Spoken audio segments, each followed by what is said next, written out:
Hello, my name is Matt, and our fifth reading continues with verse 13 through verse 25 in chapter 19 of John.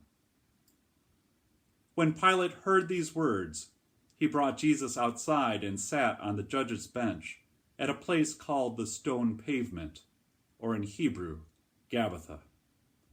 Now it was the day of preparation for the Passover, and it was about noon. Pilate said to the Jews, "Here is your king." And they cried out, "Away with him! Away with him! Crucify him!"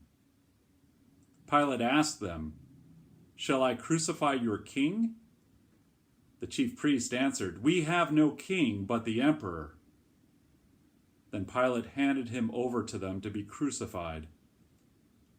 So they took Jesus, and carrying the cross by himself, he went out to what is called the place of the skull, which in Hebrew is called Golgotha. There they crucified him, and with him two others, one on either side, with Jesus between them. Pilate also had an inscription written and put on the cross. It read, "Jesus of Nazareth, the King of the Jews."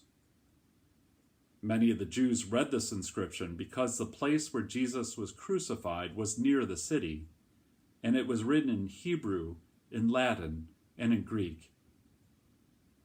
Then the chief priest of the Jews said to Pilate, "Do not write the King of the Jews, but this man said, 'I am King of the Jews.'"